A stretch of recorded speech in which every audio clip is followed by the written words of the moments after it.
Hello, everybody, and welcome to this episode of Beat Teacher Burnout. I'm hoping today we're going to challenge you. We're going to give you some stories. And I've got a guest today, George, and who's going to introduce himself to you because I can't pronounce his surname. So, George, why don't you launch straight in and tell us a bit about you?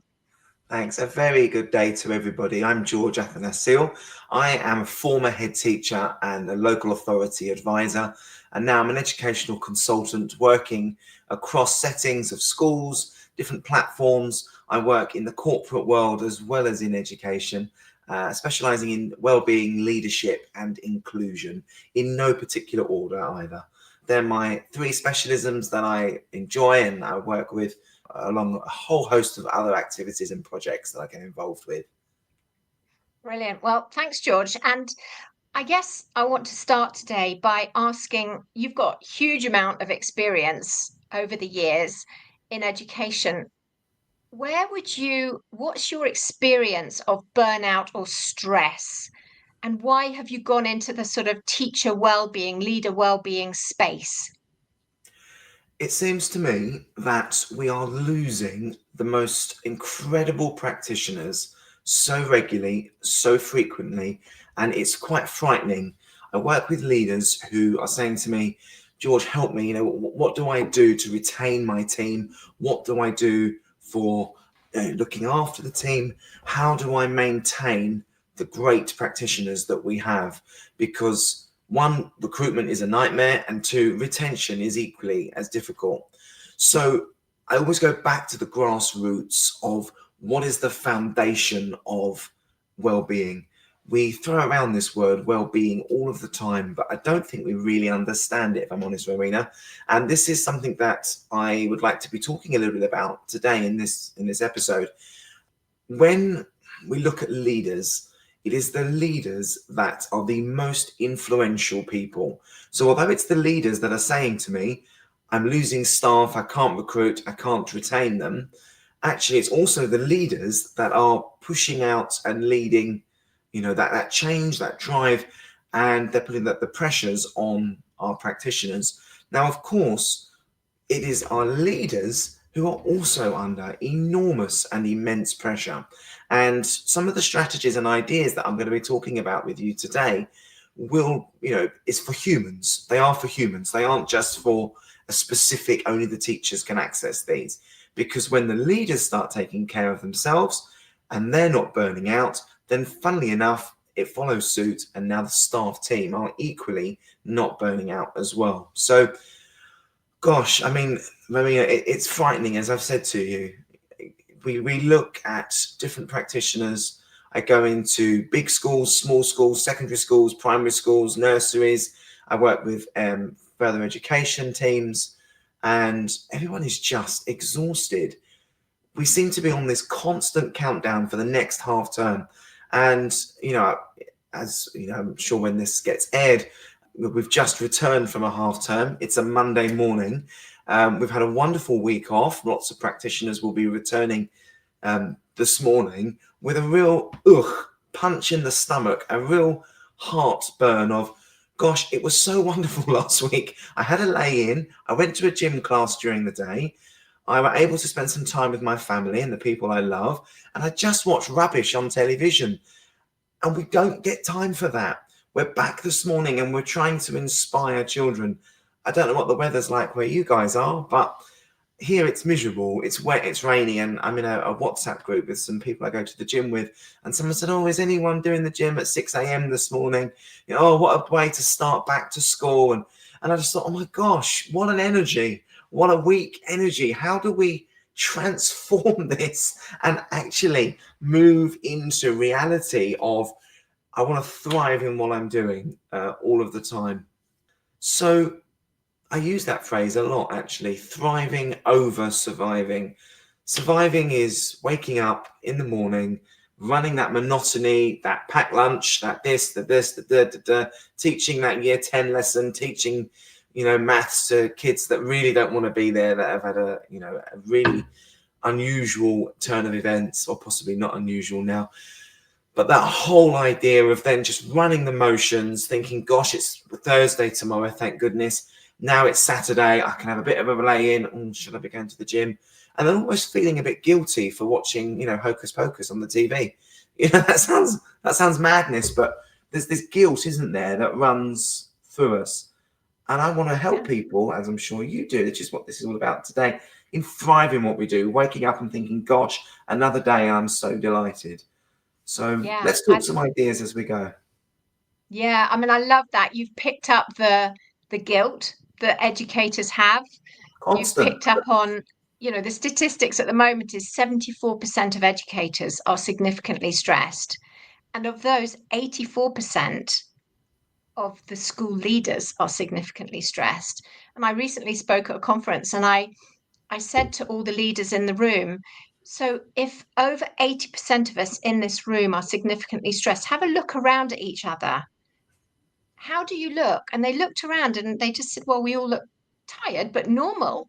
I'm going, yeah, that's the problem. We're all, like the swans or the ducks, paddling underneath madly.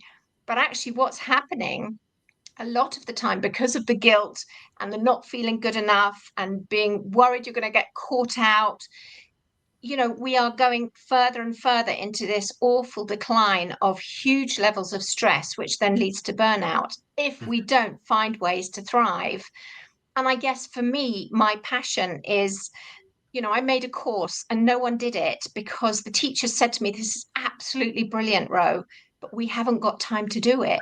We're too stressed to help ourselves. So I spoke to head teachers and they said, give us something that fits into the day.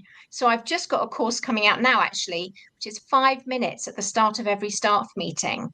It's called 5 Minutes to Thrive, funnily enough. So I love the thrive word as well, because actually we've got to find ways of inspiring staff so that they are less stressed, so they can then become those creative educators that we went into the profession to be. Do you remember that first year, George, when you were teaching, that first year of excitement and creativity and amazing lessons you did? But does that carry on because we get too stressed and tired and overwhelmed? It absolutely does. Personally, I believe that we almost spend so much time worrying about worrying and worrying about being stressed and panicking that actually sometimes we're going to have to move into this compromise because it's reality, isn't it? And as much as we want to take care of ourselves and take care of each other, we actually need to take care of our mindset. And it's that mindset that will get us into that next era, that next push, because we've got to look at, why are we doing this? Why am I not just going to, and how many times have we said this, Rowena? We think, oh, just chuck it all in. I'm going to go and work in the supermarket and, it'll be fine. I'll get a nice 10% discount. I'll have my life back. And, when my shift finishes, I'll walk out the door. But actually, do we have the passion for that? No, it's the passion that fuels this profession, isn't it? But the self-care element, that's that secret ingredient that is going to sustain us in this reality. And we either moan about it or we moan about it to people that care and listen, and we just get on with it. And when we start considering our self-care options, now we're starting to think like humans. We're starting to be in that reality of what it is that we need to be doing. Because let's be honest, we're not in this for the money, are we? We're in this because we love what we do, we're passionate about it, and we need to be thriving. So hopefully we'll have an opportunity to talk about a few little self-care tips. And okay. I would really like to be sharing that with our listeners so that we are coming back to why we're doing this, that passion. How do we thrive and how do we fuel our passion? What's the secret ingredients? Okay. So, George, I want to challenge you. There's going to be human leaders and teachers and others actually listening to this right now who are going, okay, George, tell us what on earth is it we're supposed to do, because we're so busy. We are firefighting all day. We can't think of anything else. What are you going to say to them? What strategies are you going to give them? Okay, start at the beginning. That's the first thing that we always do. So let's do our mindset, first of all, that teaching is a marathon. It's not a sprint. So we can charge at it full beam, which we love doing, but that is not sustainable. We need to be gradually building up this marathon. Now, once we've changed our mindset, we need to be thinking of three main things. And this is how we're going to build our resilience, because resilient people do these three things. The first thing they do is they know that bad stuff happens and that good stuff happens as well. We understand that they're going to have tough times and we're going to have great times. So once we know that in our heads, we're starting to build our resilience. The second thing is we need to think about what it is that we can change. If we can't change it, then let's not waste our energy and our attention. Let's not give that the attention that it deserves, because we know stuff's going to happen. We either fight it or we keep banging on and da da da da da da da da da. And what we can't change, we need to take that out of our mindset and replace that mindset with that positive energy.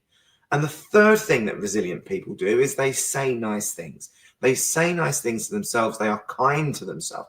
Now, you might think, well, yeah, George, that's all very well. If I've got 90 papers to mark, when am I going to have time to be kind to myself? Well, the fact is you need to be kind to yourself. So in actual fact, thinking, shall I do these 90 papers? Or actually, is there a quicker way of doing this? Is there a better way of using this time? Can I scan through them and generate some feedback or a more efficient way of generating this task and so on? Because actually I've been asked out to Nando's tonight, and that is going to be far better for me. Other brands available, of course, but having that time of thinking, oh no, I can't possibly go out with some friends tonight. It's Tuesday night. We don't go out you go to those restaurants on a Tuesday night. I guarantee you're not the only one in the restaurant, because there are people that are being kind to themselves. And they are the ones that are thinking, okay, I'm just going to have an hour's break. That is what I need to do. Because if we don't do that, we fall into that kind of territory of relentlessness, that relentless approach to being there. Then we're relentless. We're now exhausted. Now we're exhausted.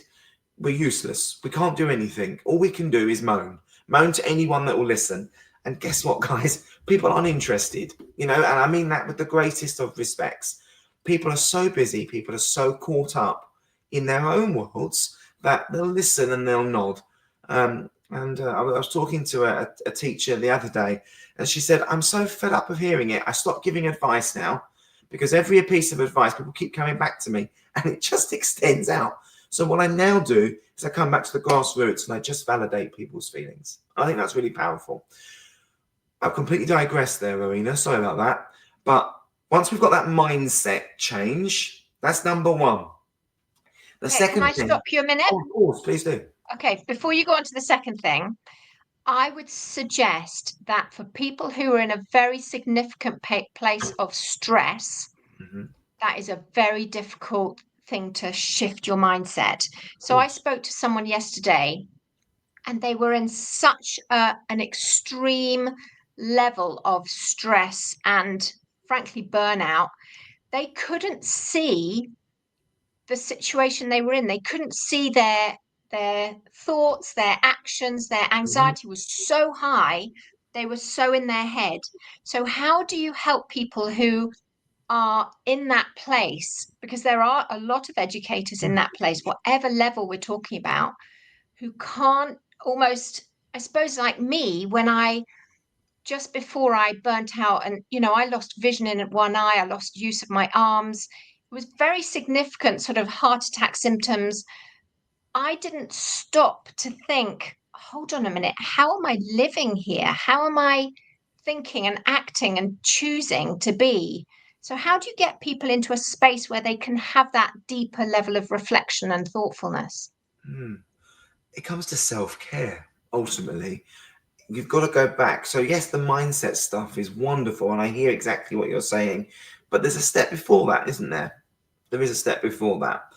So that highly pressurized, that very, very stressed and anxious state, you're absolutely spot on, Mo. It's frightening, isn't it? It is frightening how people get into that stage. And you know what? I've been there too. I hear what you're saying, on the phone to the poor doctor's receptionist saying, I need help, but I don't know what that looks like. That's a really frightening thought, isn't it? And when you start looking at the real basics, just going back to some controlled breathing. Now, it sounds a really, almost simple thing. And you think, well, you might be thinking, well, breathing, well, what's that got to do with the price of fish? But breathing is the body's natural mechanism to regulation. So once you're able to just take a few minutes focusing on your two breath types, your short, sharp breathing, and that state of anxiety, that state of heart attacks in symptoms, as you're saying there, actually just taking that moment to try and relax and through. I do a lot of meditation, and before you can meditate, you need to learn to relax. It's really, really tough.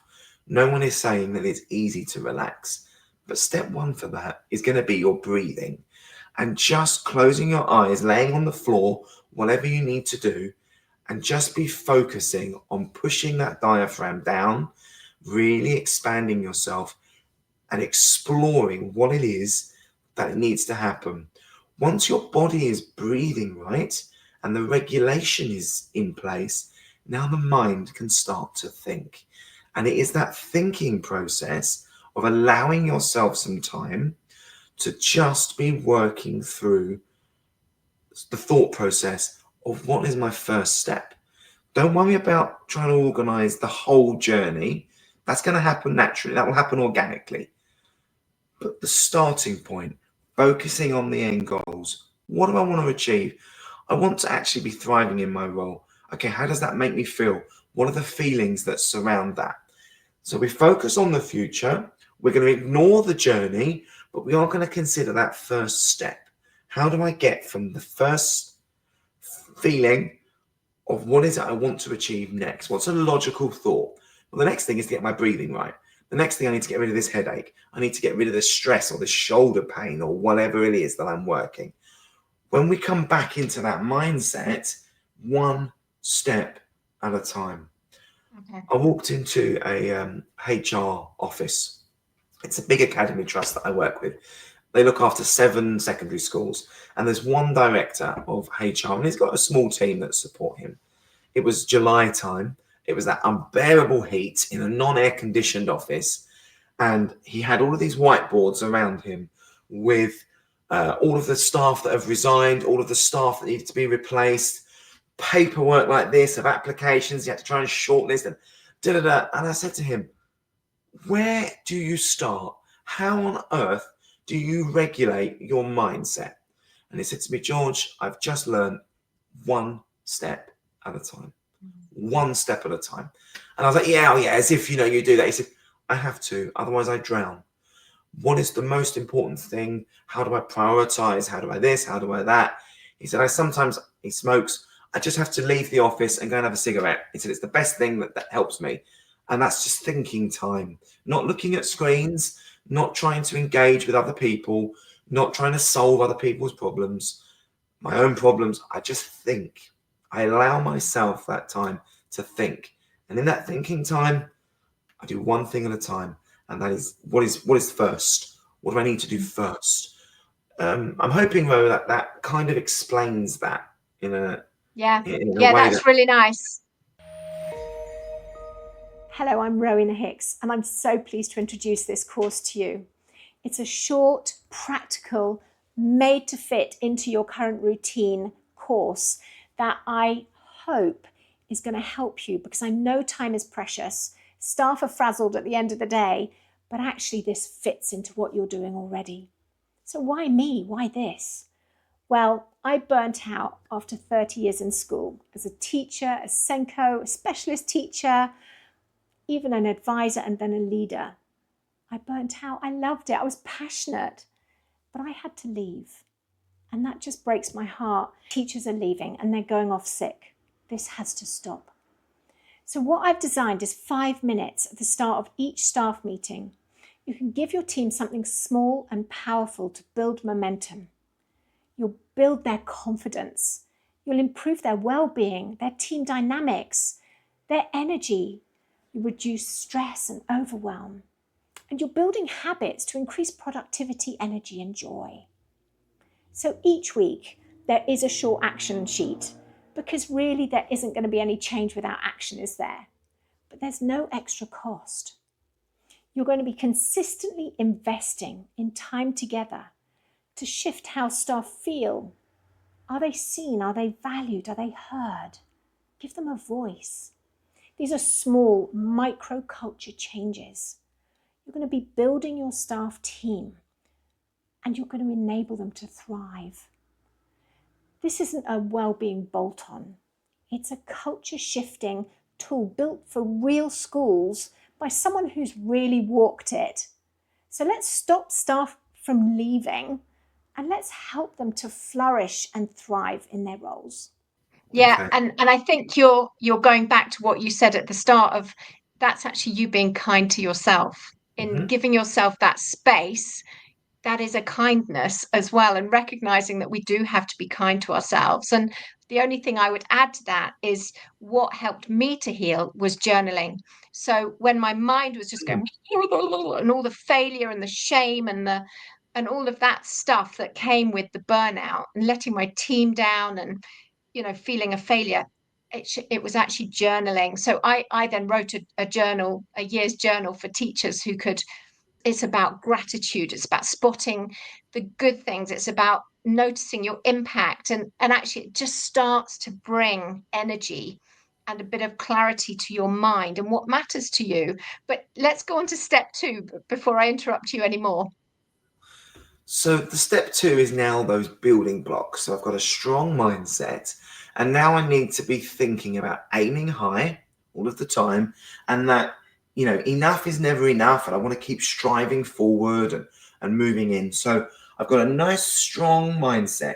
Before that mindset, I've had to do a lot of work about my own anxieties, my own confidence levels, because you hit the nail on the head just there, right? I've let my team down. All of these thoughts go through your head, don't they? But actually, life goes on, doesn't it? It will continue. The school will still run the same, the lights still come on the same, the pupils still turn up, and it just happens.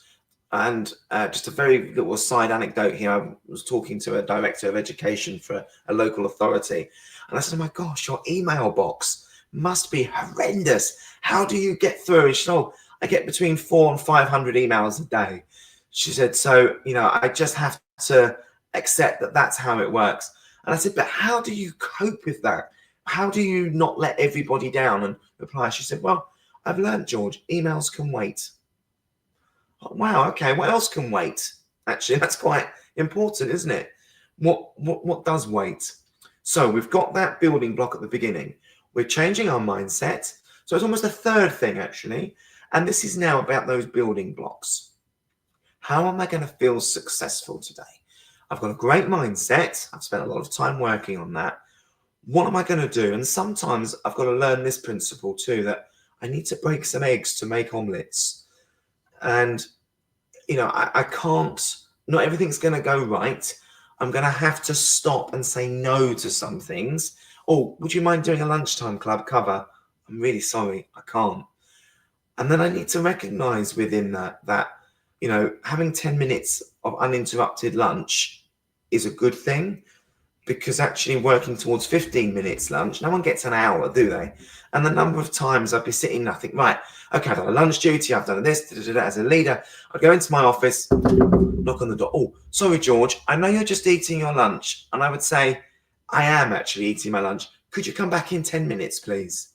Because unless, there's something awful that's happening, if it's a safeguarding thing, okay, fine. But if it's just to ask me whether you can have next Tuesday off because, your daughter's graduation, that can come back in 10 minutes. That can wait. And so that was kind of the strategies I needed to build inside myself. So I learned 2 little phrases in my head about how to say no. And this is decision making. And the first question is, is everybody safe? What's the safety element? And if people are safe and no one's, cut their arm off, or we haven't got to call an ambulance, then okay, it goes to the next question. And the next question is, have I covered my back? And that sounds an awful thing to say, but am I compliant? Have I actually written down everything that's happened, or have I made a mental note of that? Because, we're in this awful situation now where everyone's ready to kind of come at you and, oh, you didn't do this and you didn't do that. But actually, when you feel compliant in yourself, you've followed legislation, you've followed policy, you've done this, that almost helps your decision making.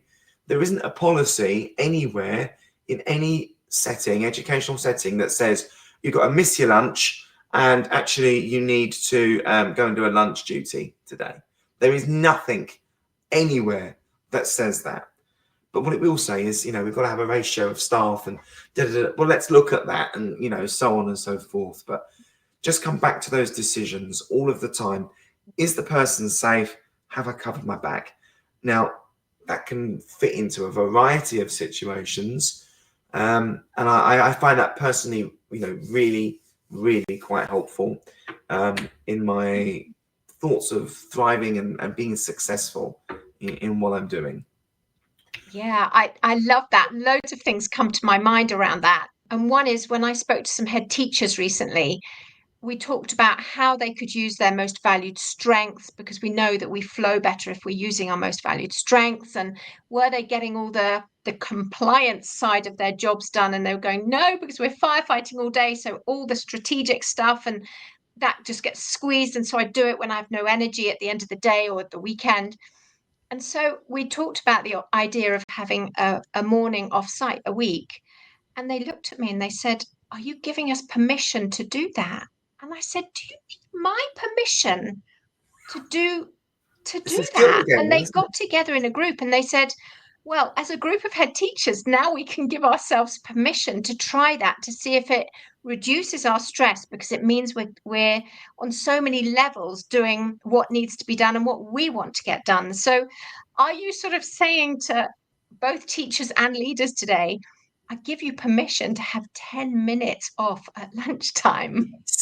In fact, it should really be at least half an hour, because that half-term effect where we always get a cold, don't we, on the Tuesday, or for Christmas we're always ill because our body's just been going, and then it has a stop, and then bam, gosh, everything comes out. It's a cold effect, it's this, it's that. There's always drama at half-term, because we've let that happen and we've kicked the can down the road, that can being our self-care and our well-being routine.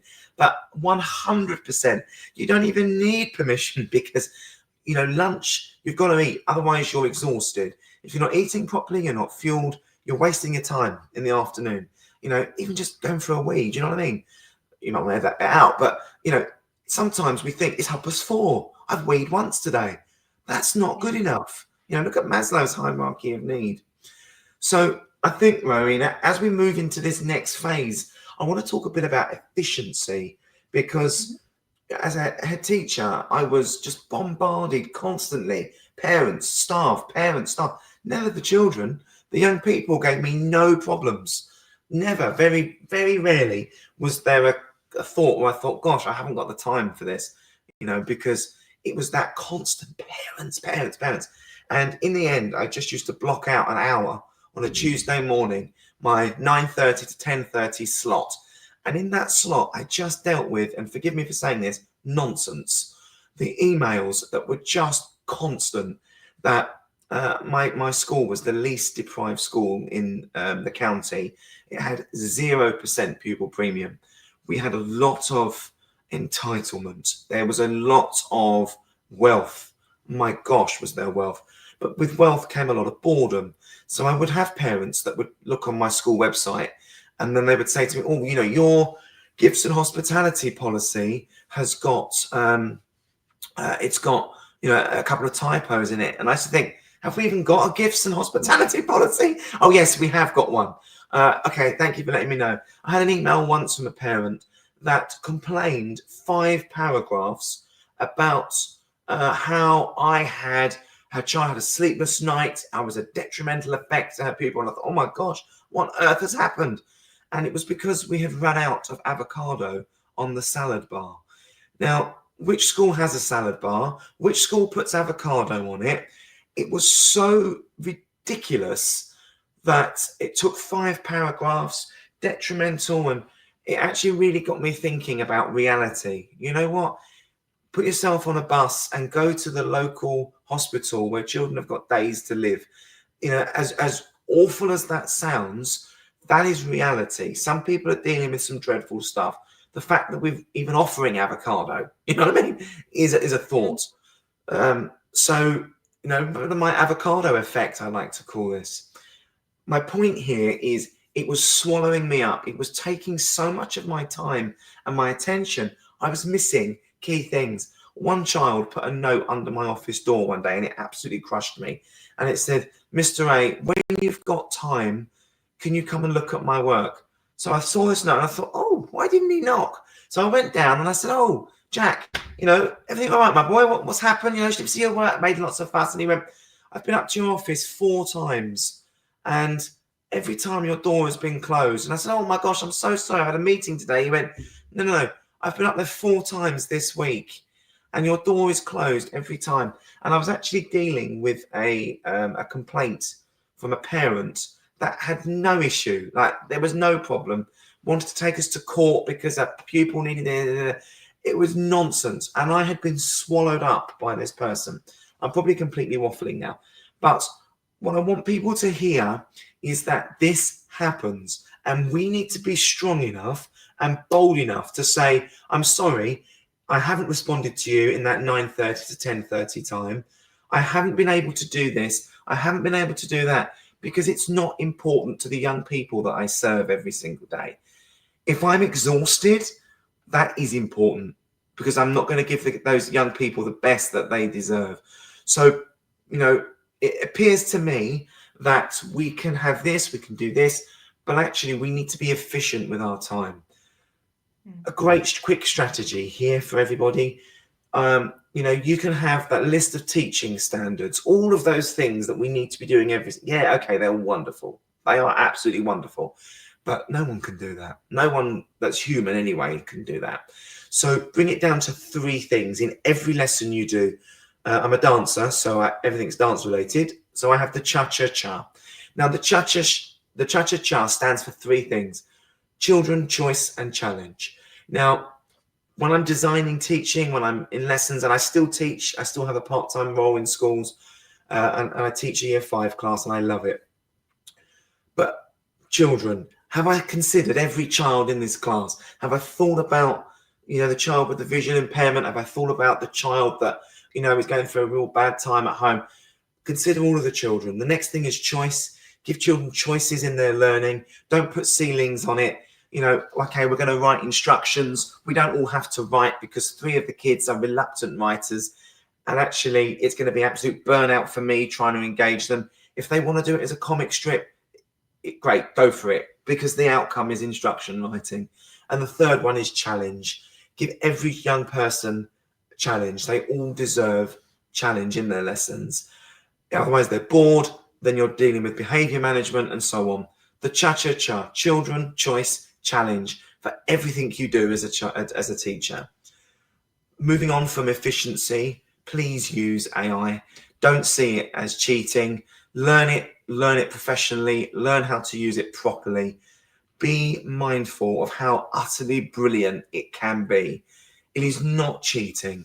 It turns a 5-minute job into a 1-minute job. It turns an hour's job into a 10-minute job. Please utilize it. Use it as a critical friend. Put it into, you know, hi AI, how can I inspire young people with the solar system? Let it generate 10 ideas. Go back to it and say, idea number 8 is great, but we don't have a school hall available at the moment. Give me another thought. You know, go back and forth from it. It is not cheating. Please change that mindset.